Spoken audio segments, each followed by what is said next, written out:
He was strict, but he never hit us. He didn't have to. The way he spoke to us was enough to say, oh, I've done something wrong.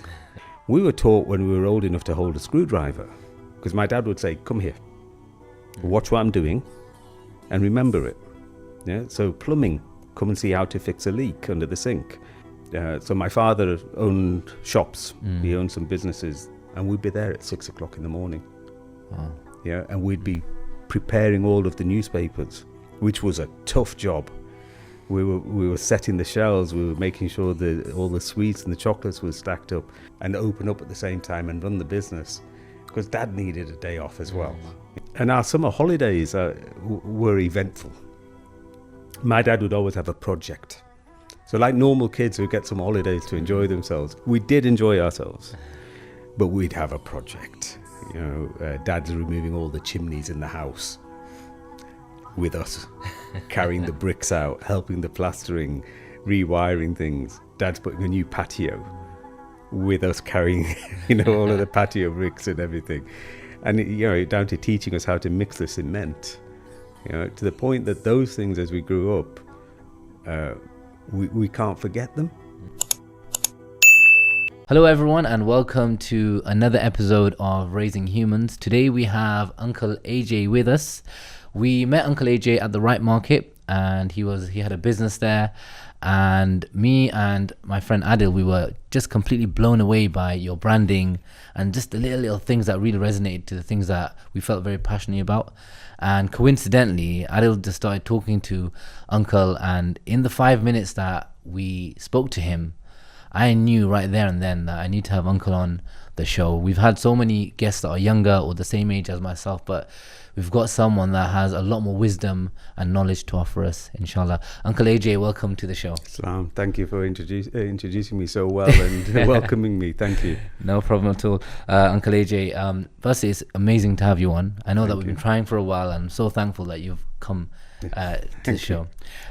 Could you give us a little introduction about who you are, what you do? Look, to be very honest, I'm just a normal person. You call me older and a man of wisdom. I'm 58. I turned the big 59 this year. I've been married now my wife will kill me if I don't get this right, but 35 years. Got married at an early age back in the UK. I have two wonderful children, a son and a daughter, which was enough. Both of them married now. Alhamdulillah, I have 4 grandchildren. And we moved here to Dubai some 22 years ago. Built up our lives here, and we've not looked back. From my humble beginnings, I was born in Africa, in Kenya, and part of the exodus in the early 70s, my father took us to England. And basically my mother and father said, I'm one of 4 brothers. You'll get educated in England. You'll come up with this English lifestyle, English education, and from there you can decide what will happen and where you'll go in life. And my journey brought me here. What was that early childhood like for you in the UK? From what I can remember, and there I am showing my age, but some of the things that happened that we can remember, or I can remember, were foundations for how we grow up. I'm sure with everyone. I mean, for one of the examples, my father, when he moved into Manchester, he had his brothers living in Manchester already, in predominantly Asian areas. The real Asian areas, the Longsides, the Whalley Range, and these areas. And my father made this conscious decision not to move into those areas, but to move into a very suburban, white, residential area. And I recall going with my brothers to the local primary school to get enrolled. And we sat in the headmaster's office, headmistress, and she said to my father, I'm really sorry, we'd love to take your children, but we can't. My father said, why? And she said, because we don't teach English as a language. And my father casually looked at us and basically said, children, introduce yourself. And in fluent English, I'm Ajmal, I'm 6 years old, and she just apologized and said, I'm so sorry, I didn't realize. So one of the foundations was the primary school upbringing, and then things like not only being the only Muslim in the school, but the only, dare I say, coloured child. The school had to accommodate for us. Halal meals at lunchtime, and growing up there as well, and for some people thinking we were being treated specially. It wasn't, we were just being accommodated. But it also resonated that to fit into a community, you actually have to fit in as well. So, again, my father made sure, my mother as well, both instrumental in the way we were brought up, to make sure that we integrated. When we went into secondary school, into grammar schools, that we played cricket, we played football, we played rugby, we were, we worked hard academically, we were accepted. And encouraged us to have friends, to mix in the local youth community. And that was kind of, the foundation. But to be very honest, I didn't experience much racism, and I think I was very fortunate not to. Because I knew many people who did. Yeah.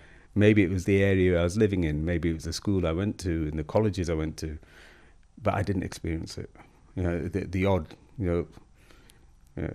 packy here or, go back home there, was met normally with either a smile or a laugh.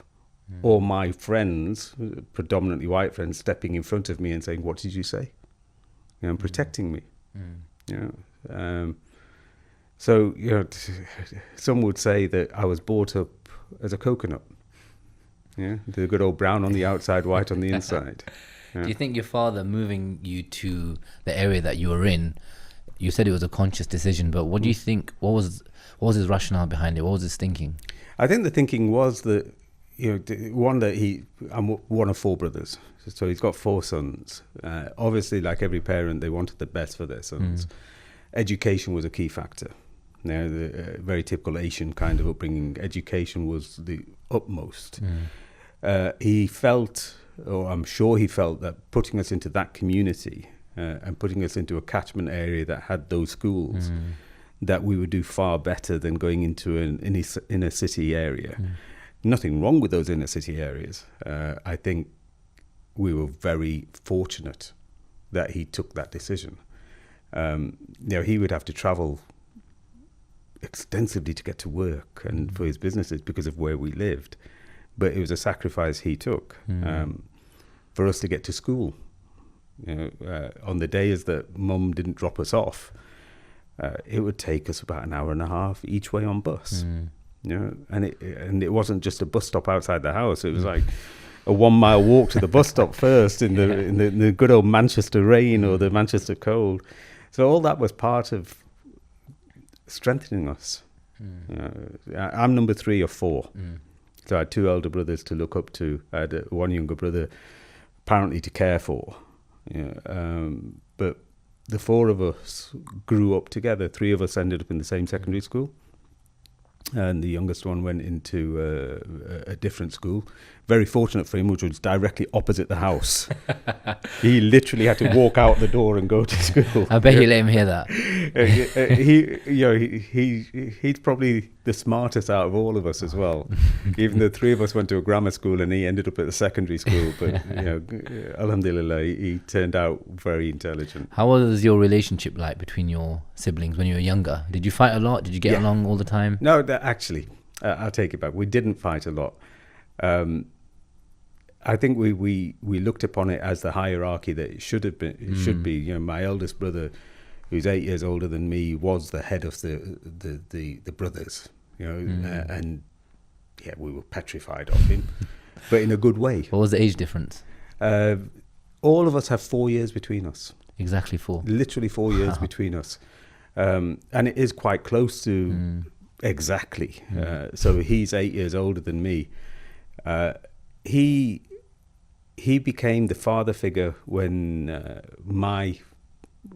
our father wasn't available. Our father was working every hour God sent him. He had a business. He was working in factories. He was earning money everywhere he could. So my eldest brother became that father figure. He carried a great deal of pressure and expectations. But to give you an idea, you know, the days when my mother was at work, my father was at work, and we'd come home from school, he would be in the kitchen making us food. He'd make us fries or chips and beans, or he'd make us sandwiches. He'd buy us sweets, you know, and he'd look after us. And growing up, same with my elder brother, strong relationship. My younger brother and I probably had the strongest relationship together. I think the age thing comes into place. So my friends were my younger brother's friends. You know, we'd go out together, you know, like the good old... I'm trying to say, you probably don't remember this, but in the good old days, we'd get on our bikes on a Saturday morning and disappear for the whole day. Our parents didn't worry. We didn't have mobile phones, you know, and we'd come back late in the evening, and we'd cycle everywhere. And it was always me and my younger brother coming out with my friends. And my older brother would be doing his things. My eldest brother would be doing his things. My eldest brother was predominantly sports every weekend. He was rugby, cricket. He was captain of every team you can imagine.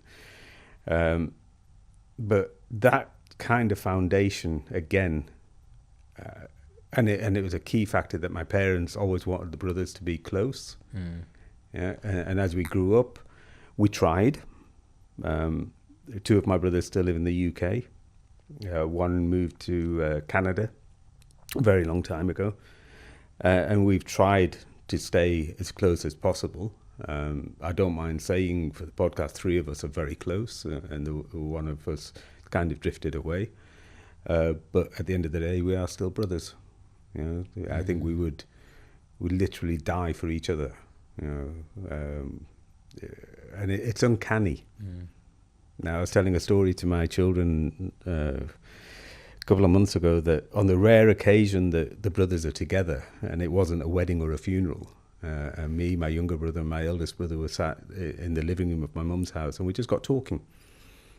And I said to them, look, what would your ideal retirement car be? You know, just to see how we all think. And each of us said exactly the same car. Each of us looked at each other and we went, yeah, exactly that car. And we all look alike. What was the car? Oh, it was an old classic Porsche 911, convertible. You know, had to be an old one. You know, it had to be, you know, a cold start engine or something. But it had to be something that, if you go into the local supermarket, you make an entrance. You know? And we all look the same. We've all shaved our heads. We all have a little beard. I am the most handsome out of all of them, obviously. Of course. You know, probably, at times I think I was adopted. Yeah. But we all have, we've all had our individual careers. We've all had our way in our lives. Was there anything your parents said to make you guys closer when you were younger? Were there things that they tried to drill into your minds? I think they didn't sit us down and have these discussions with us. I think they kind of naturally made it happen by the activities that we had to do. So my father owned shops. He owned some businesses that were miles away from where we lived. And little things like after school, one or two of us had to go to a specific shop and work there, you know, and do our homework there and lock up, and then Dad would bring us back. And it was usually, you know, he'd say me and my eldest brother Salim, or me and my elder brother Shaquille. My younger brother was left out of it. He got a cushy ride. You know? And at weekends, in the old days, you used to have, it was newsagent stores. In the old days, everyone had newspapers.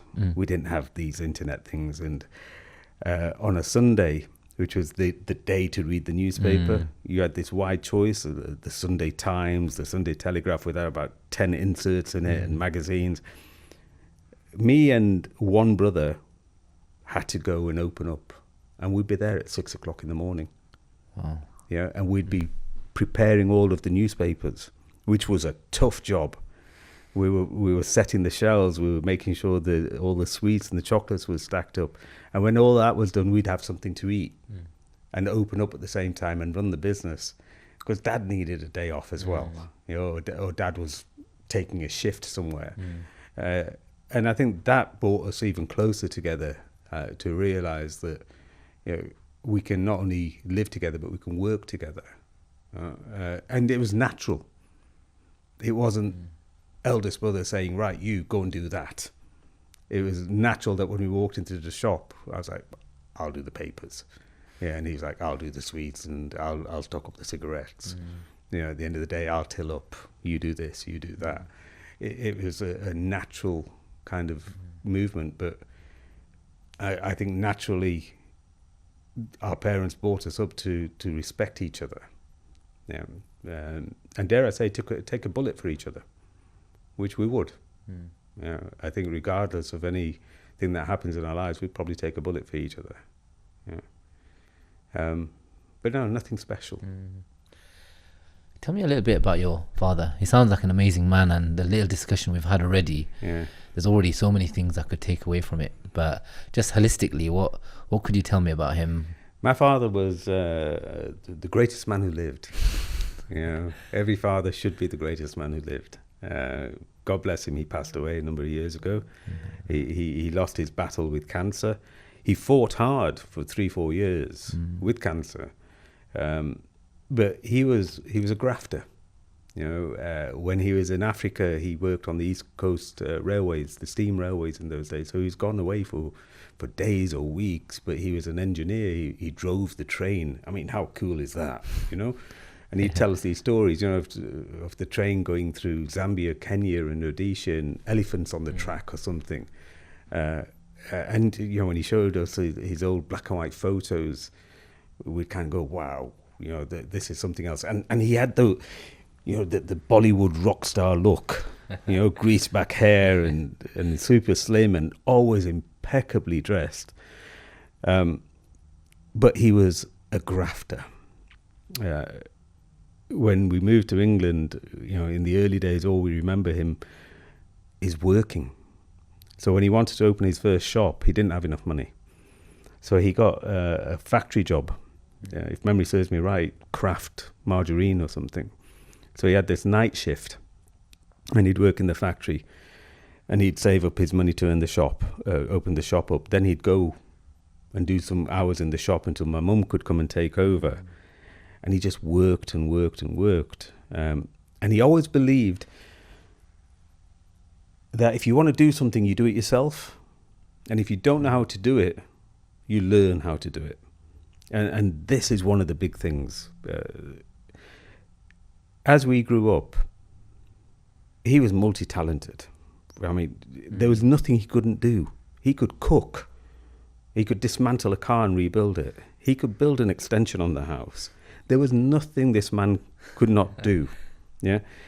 But when he was doing these things, he'd make sure that we learned from him. So if it was a simple thing like changing a plug, and I use this as an example with my son struggles to know how to change a 3-pin plug, and he has to Google it or go onto YouTube or something. We were taught when we were old enough to hold a screwdriver, because my dad would say, come here, watch what I'm doing, and remember it. So plumbing, come and see how to fix a leak under the sink. I remember in the latter years, he loved classic cars, old Mercedes and things. And if he was doing some work on the engine, he would say, right, come and watch what I'm doing. Come and learn. I'm going to do the timing belt. What on earth is a timing belt? That I don't understand. And our summer holidays were eventful. My dad would always have a project. So like normal kids who get some holidays to enjoy themselves, we did enjoy ourselves, but we'd have a project. Dad's removing all the chimneys in the house with us, carrying the bricks out, helping the plastering, rewiring things. Dad's putting a new patio with us carrying, all of the patio bricks and everything. And, down to teaching us how to mix the cement, to the point that those things, as we grew up, we can't forget them. I mean, when I moved to Dubai 20 odd years ago, he gave me toolkits as like a leaving present. This is the most valuable thing you'll need. Great father, led by, he was strict, but he never hit us. He didn't have to. The way he spoke to us was enough to say, oh, I've done something wrong. And he had this way of teaching us. So as a teenager, I used to DJ. I used to do private parties, and I had a couple of gigs that I used to do. And my father never stopped me. He'd actually just say to me, you'll grow out of it one day. So enjoy it while you can. And, a few years after getting married, a few months, after getting married, I stopped. Not that he asked me or my wife asked me, but it's like, I grew out of it, but he never stopped us. If we said we were going out as teenagers, he would say, as long as you tell me where you're going. So if I said, Dad, I'm going to a club on a Friday night with the boys, he'd say, all right, be home at 12 o'clock. You've told me where you're going. He didn't have to tell us not to drink, not to smoke, not to do drugs in those days, but, not to do anything stupid. He didn't have to tell us, because we knew we don't do that. Because if we did, we would disappoint him. And that was more painful than getting a walloping off him, to see that my father was disappointed. And I think one thing to summarize him, like I said, he fought cancer in his latter years. He was very blessed that when he passed, he had every one of his children by his bedside. He had his living brothers and sisters at his bedside. He had his grandchildren at his bedside. We were all there, and it happened just after Eid. We did Ramadan. We knew something was going to happen, but we didn't expect it to happen so quickly. But before that, 2 weeks before he passed, my dad used to go to car boot sales, as part of his retirement, and go out to markets and things. He took me to his favourite market in Smithfields in Manchester. Myself, my wife, and my father walking around. And he used to dress in this tweed jacket, and he had a cravat. Oh, wow. He wore a cravat and a flat hat and everything. He looked like a real English gentleman. And one of them, we went to the market, and he's talking to a few people, the vendors. And these guys are hugging him. And a couple are crying. I'm like, what on earth is going on? So, gently I said to Dad, what are you doing? He said, I'm saying my goodbyes. Telling them I won't be here next week. My time has come.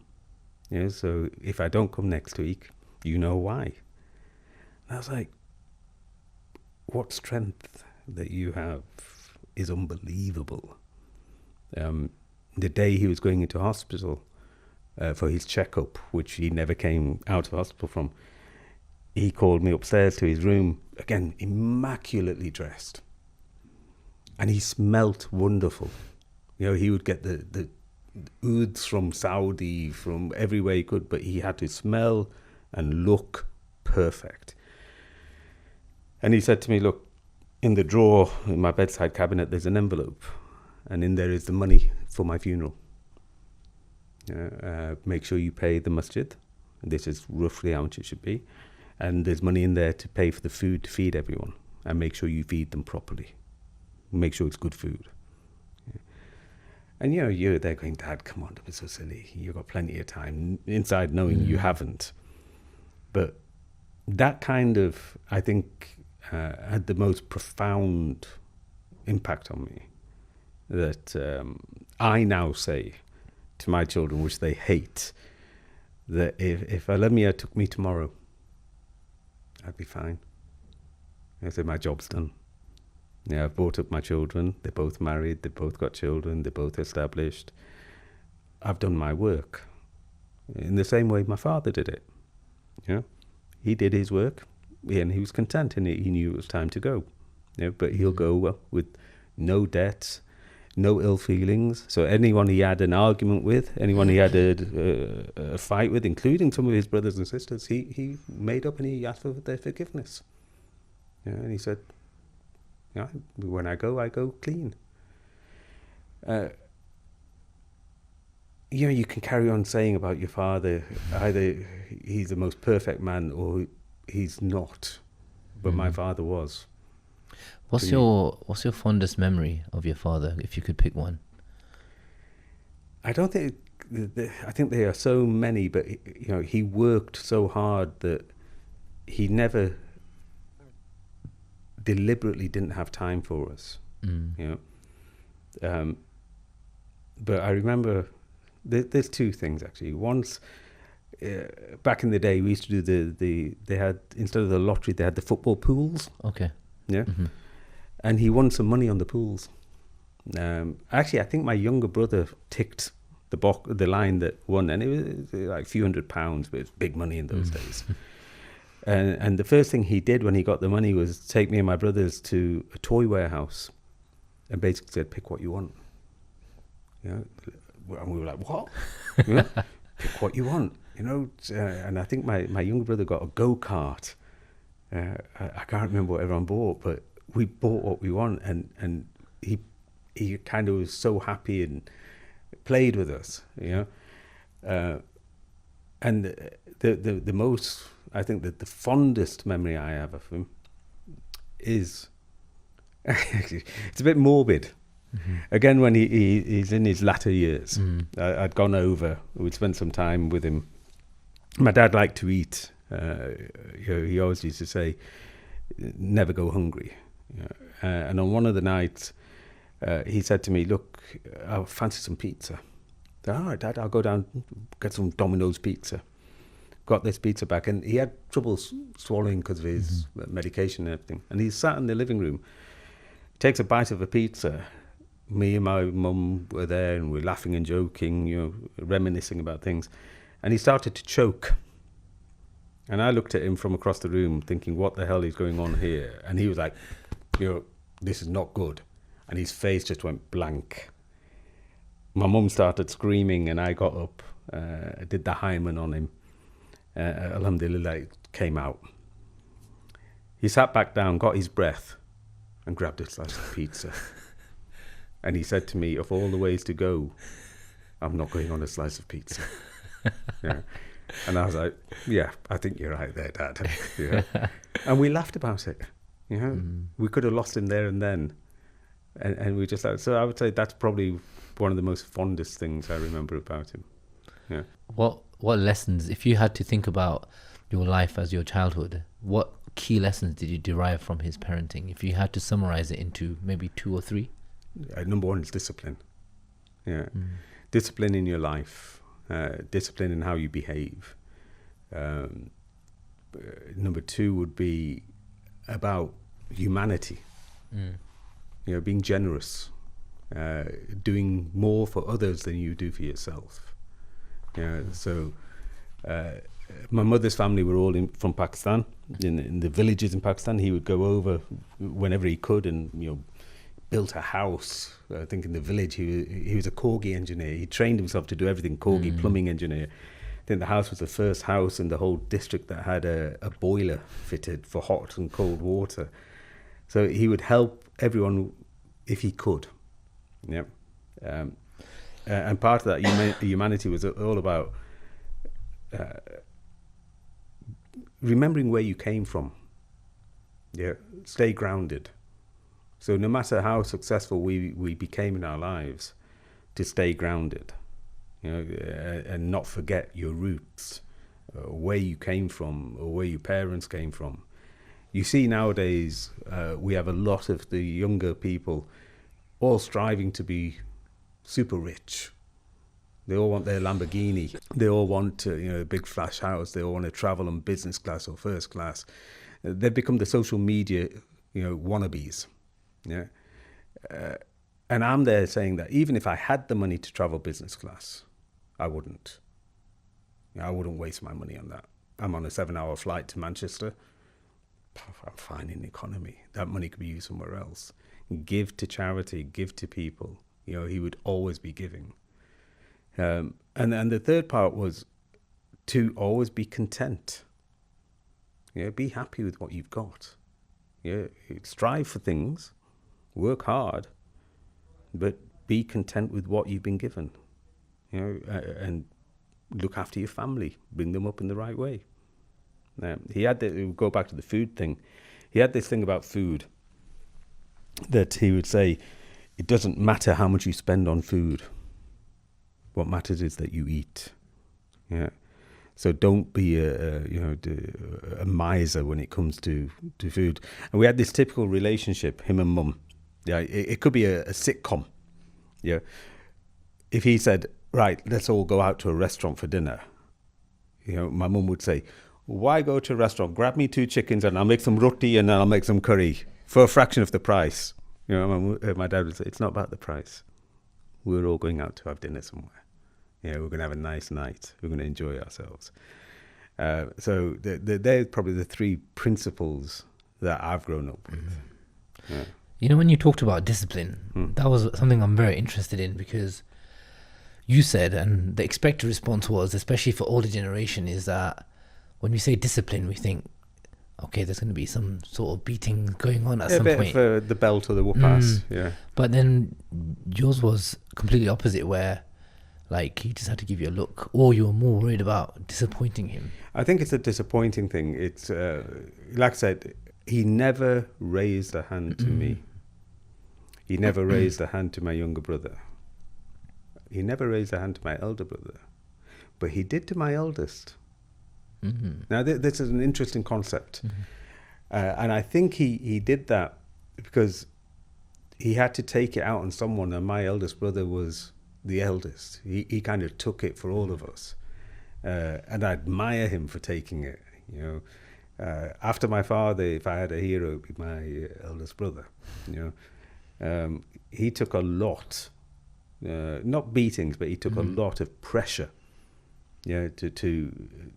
To be the person that we all look up to, that we all want to become. So I think my father kind of said, if you're not doing it, how do you expect your brothers to grow up the right way? Yeah. So he had that in him, but he never, ever raised a hand. He raised his voice a few times. Yeah. But the most telling thing with him was with his voice, if he sounded disappointed. If he went quiet, then you knew. And you'd learn just from that action that you'd know what you've done. You'd know what you've done wrong. And he had an air of authority. He had a presence around him that when he walked into a room, you kind of went, all right, the big boss is here. Yeah. And little things.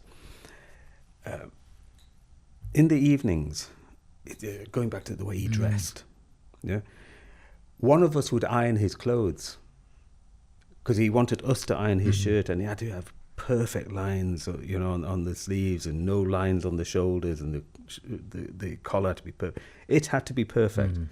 He would not tell you off if you did it wrong, but I remember him teaching me when I did tram lines once on his sleeve, and he said, look, let me show you how to do it properly.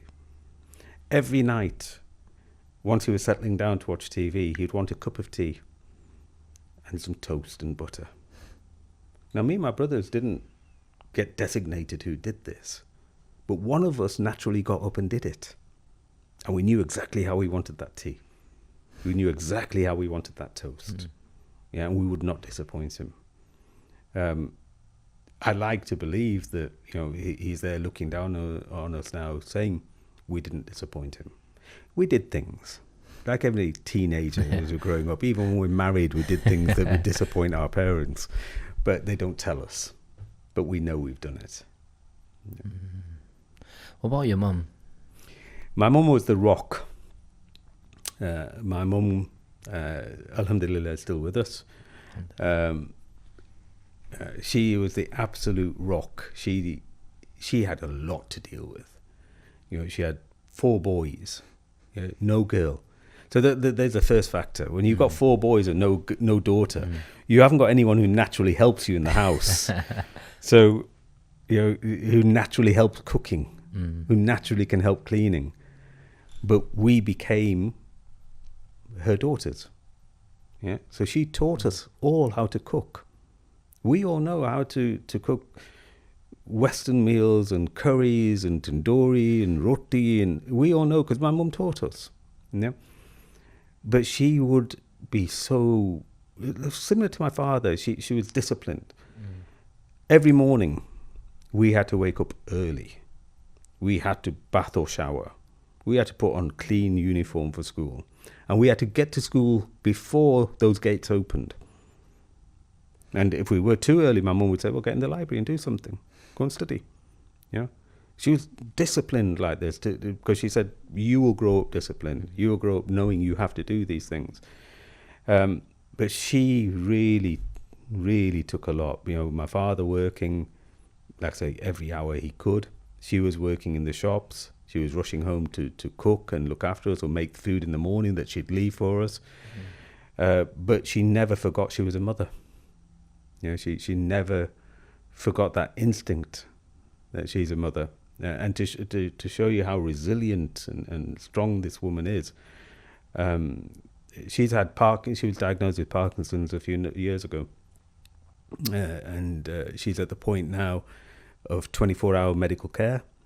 So, you know, she can't look after herself. She can't sit up. She can't move. She can't eat properly. So she has 24-hour medical care. Probably 2 or 3 times over the last 2 years, we've been told by the doctors, you know, her time has come. And then a week later, they say, oh, she's asking for some solid food. She's sitting up. She's not going to give up. You know, she's a tough woman. And when you go to see her, if I've not been for a few months and I walk into her room, you know, she'll look at me and she'll go, and where have you been, Ajmal? Why have you not come to see me? And she'll remember everyone in the family. She's got Parkinson's, she's got dementia. But she'll remember every single one, even down to my latest grandchild. And she'll name my granddaughter, how is she? Yeah. And then she'll start telling the stories from, you know, the old days and everything. And she brought up her daughter-in-laws. Yeah, even though they sometimes they'd have a rocky relationship. Yeah, they were all brought up to respect her, and they all respected her naturally, and they learned things from her. You know, to this day, you know, my wife will say she can't make a homemade paratha like my mum can make. You know, nobody can make food like mum can make it. You know, but at the same time, my mum would say that, for example, my wife is the best cook out of all of the wives in the family, which she is. Yeah. So at times, you know, my mum, in the days before she went into care, she'd say, Rahat, you cook, you make something for us because you make it better than me. You know. So she had a tough time. I mean, I wish the best that whatever's written for her happens. It's tough to see her the way that we do see her. But at the same time, she still is beautiful now as she was when she married my father, you know, 60 odd years ago, whatever it was. And we'll never forget that, you know. So when you first became a father, what kind of things were going through your head? What were you thinking about? You know, I got married early. I was 23, and my wife was 19. We decided, we hadn't been seeing each other, but we were kind of talking to each other, and the parents got together and said, you know, she's reached an age where, you know, you have to think about what's happening. My father asked me if I wanted to marry her. I said, yeah, you know, as simple as that. You know, let's get it done. We both knew we wanted children early because we wanted our children to grow up to be our friends. We wanted that, and that's the relationship we have. But when I found out that we were expecting our first child, and there was nothing about will it be a boy or a girl, we didn't care. It sent shockwaves through the family. I'm number 3, remember? Yeah. I was number 2 to get married, and I was the first to bring a grandchild into the family. So the first grandchild was the first great grandchild for my parents. But there was no fear about how will I bring them up. I was working extensively. A little bit like my father, you know, I'd be out of the house at 5 a.m. to drive to London for a meeting at 9 o'clock. From London, go to Nottingham, from Nottingham to Birmingham back home. And you'd get home and maybe see the kids going to sleep. and it was the weekends that you spent time with them. But when my daughter was born, and she was born on my birthday, which was a great birthday present. I think your family are very good with timings. Your siblings are 4 years apart. And timings were perfect. And I recall my wife literally saying to me, happy birthday. Here's your gift. Since that day, I've not had a birthday, because my daughter gets all of them. But and then the next impact was when number 2 was coming. 4 years later, my son arrived, and the dynamics change a little bit. Girls are great. They're cuddly. They look pretty and everything. Boys you want to throw them around. You want a companion to take to the football match when he's old enough, and you want to go and watch him play football at the weekends. So I think the hardest thing was, how do you be a good father to a boy and a girl without showing favoritism? And the funny little thing, my daughter, first great grandchild, she would say to my father in front of the other grandchildren, "I'm your favorite, aren't I?" She even once got him a T-shirt saying her name, my favorite grandchild. And now she teases my son even. They're both married with kids, and she said, I'm Dad's favorite. But we've grown up in such a way. Growing up with them, again, wasn't about discipline. In the same way my father treated me, I never raised a hand to either of them.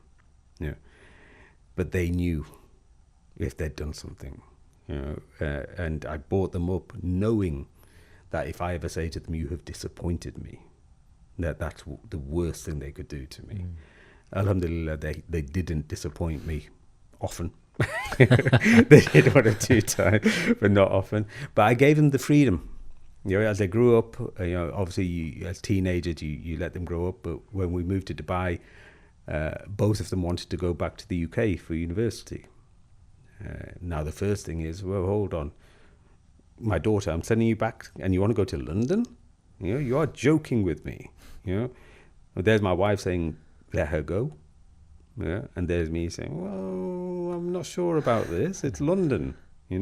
I grew up in those cities." So we let her go, and my son followed a couple of years later, to the point that they both ended up in London at the same time, but opposite sides of London. Cost me a fortune.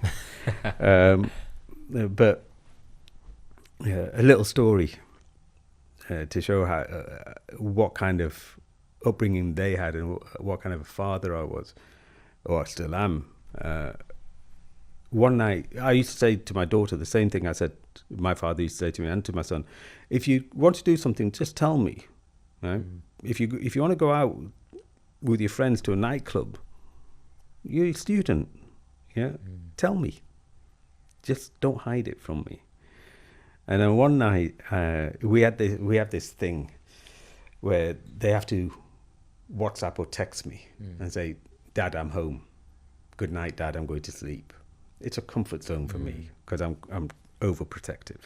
"Dad, I've just got to uni. Dad, I've just left uni." I know it sounds a bit obsessive, but it's very comforting.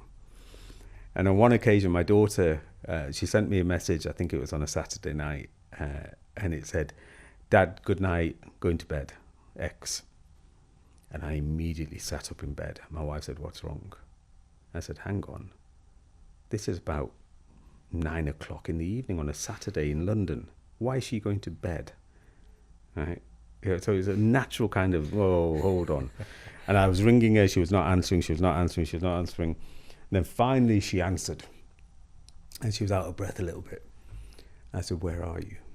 And she said, "Right, Dad, let me explain." She said, "Went to a party with some friends at a club. You've been ringing me. I've had to run out of the club to go find somewhere quiet to ring you, to speak to you." And I said, "Right, we'll talk about it in the morning. That's the end of it." And the next day I said, "All you had to do was tell me, and I wouldn't have worried about it."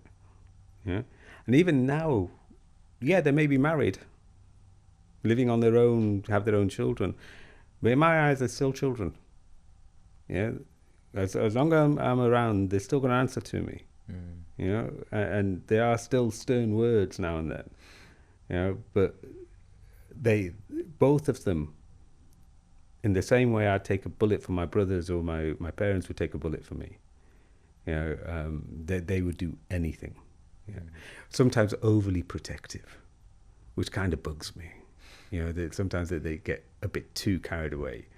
So if I want to go for a run, Dad, why are you going for a run? It's 30 degrees out there. Something will happen to you. Why can't you just chill at home? At your age, you should be resting. You know, Dad, why are you dieting? You shouldn't be dieting. You know, and now I see them bringing up their children the same way. You know, so you kind of think, and it's not just me. Let's just put this aside. It's me and my wife. You know, it's a partnership. You know? So we have to be aligned in this partnership. There can't be any disjoints in the way that we both operate. So if we say something, you know, sometimes it's my wife saying, "Go and ask your dad," or vice versa, "Go and ask your mum." You know, and then on the odd occasion that I've had to step in and sort something out, it's been right. Cut that. Enough is enough. Sort it out. Move on. Yeah, because the brother and sister, they're going to fight from time to time. Yeah, so you let them until you have to step in. Yeah, and then you kind of use that emotional thing as well. You know, when I'm not here, are you two going to carry on fighting? Yeah, you have to be together and unified in everything you do. But you know, alhamdulillah, their children are like best friends. You know, they are best friends. They can talk to each other about anything, you know, and they do sneaky things behind our backs, you know, to try and, as they say, protect us or look after us. But my son is my best friend. You know, we're big Manchester City supporters. We watch every game together. You know, he's really passionate. He gets very emotional. I'm kind of chilled out a little bit. We used to go to every game. We had season tickets back home. And now we watch every game together. If the kickoff is at midnight, you know, for a European game and the time difference, he'll stay up to watch it with me. You know, and we talk all the way through it. When we sit down for dinner, he'll talk to me about work. He'll talk to me about football. He doesn't talk to me as his father. You know, it's just a general conversation. But when the father-son thing has to come in, it will immediately come in. And the same way with my daughter, you know, I don't think she talks to me as her father every day, but she talks to me with great respect. But she knows I'm her father, and when the time is right, she shows the respect that she has to show. But we have a very very well jointed family life here. We've been lucky that we all live in the same city and all within 5-10 minutes of each other. And I just hope that carries on. And now their children grow up in the same way. And that's the ideal way. You know, one of the questions I wanted to ask was, in terms of your job and career, did you push your children into education, or were you quite open with what they could do for the future? I didn't push them at all. When we moved here, I deliberately took them to a lower end school that was multicultural. I wanted them to understand the dynamics of how they're going to grow up. Didn't push them into any areas. When they were applying for universities, you know, the UCAS application, I didn't even ask what they were applying for. Said, after you get accepted, you can tell me. And I recall my son getting accepted to law, and I was going, oh, no, why? You know, why did you do that? You know, yeah, we do the homework with them, we do their projects with them, but we didn't say that you had to be the smartest in the class, and you have to be a doctor, and you have to be an engineer. You know, it was wherever life takes you. In actual fact, I used to say to my son, both my children know that I would be very proud if either of them became a teacher, because they give back, and it's a great career to have. And when my son had this conversation about becoming a lawyer, I said, you know, I thought you'd do something like go in culinary school and become a chef. Yeah, why do you pick law? But I felt they would naturally grow into something that they are. Why push them in a specific direction that in the future they may resent you for? I never wanted this, but you wanted it for me. Yeah. So this way I can say, whoa, hold on. You picked your destination now. Now carry it on. Yeah. And even now, the one works in a corporate job, one has several businesses. I don't interfere. My daughter will think I interfere, but I don't interfere. And I let them grow the way if they want help, I'm there to help. Yeah. But education, in the same way my father never pushed us, I wouldn't push them. It's different now with the grandkids. Yeah. Now I'm saying, you get them into the right school, and you do this and you do that, But I don't believe in any of this. One has to be a doctor, one has to be an accountant, one has to be a lawyer, that kind of thing. Especially the dynamics have changed now, haven't they? Yeah. So this might be a difficult question, but what advice would you give to new parents? I think that the best advice is to be natural, not to live off expectations of what others expect you to be as a parent, or others expect how your children should grow up, or what society expects from you. I'm a firm believer that we live in a majority fake society, and if you get wrapped up in that kind of envious, I want to be, I want to have, against I need, I need somewhere to live, it's different to I want a big villa, I want a new Range Rover. You need a car. And as long as you stay grounded, and treat your children and treat your wife, your husband as your friend, I think you've got a future. But the minute you start living for expectations, you're going to put too much pressure on yourselves. I mean, I feel for the younger people nowadays. I feel that how are they going to afford to buy a house these days? How are they going to live up to the expectations of society? And that kind of worries me. When I look at property prices, for example. I bought my first house for £40,000. A whole house. That's not a deposit now. So my advice would be stay humble. Stay grounded. As my father used to say, don't forget where you've come from. And have a level of humanity. Understand what's going on in the world, and always appreciate that what you have, that you may think is not good enough, that you want more, is someone else's dream. It's someone else's dream to be where you are, and you may be complaining about where you are. So be thankful. We have a closing tradition on the podcast where we ask the guests that if your child was 18, what message would you give to them? But that's not going to work with you because I think they're significantly older than that. Yeah. But rather, I'll change the question and say that if you could leave a message to your children, grandchildren, what message would it be? And you could have some time to think about that as well. Very difficult one. I would stick to the humanity and being thankful. Always be thankful for what you've got, and also appreciate the situation of other people. Stand up for what's right and understand what's wrong. You can stand up for what's right and not understand what's wrong. You've got to understand what's wrong. And just be nice people, be good people. Pay it forward. The good old pay it forward. Don't waste food. Don't waste things. Pay it forward and just be nice people. The world is running out of nice people. And we owe it to our next generation to make them remember to be good. Have faith. Those who are forgetting our direction with our faith. Remember our faith. Remember what it teaches you. And follow it. That would be. That's amazing advice, Uncle AJ. Thank you so much for coming today. I think one of the main reasons behind this as well is that whatever value that I derive, my audience derives, and then we pass that forward to the next generation and their children. I pray that it's like a form of sadaqah jariyah for your father, for you. Yep. Like already the things that you've said to me when we met before, these are the things that I'm thinking about.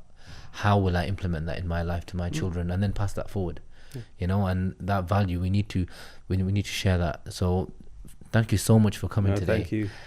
All your stories, I'm going to play them back, and inshallah, I know that people will gain benefit from them. I appreciate it. Thank you so much for your time. Inviting me on. No problem. Thank you. Assalamu alaikum.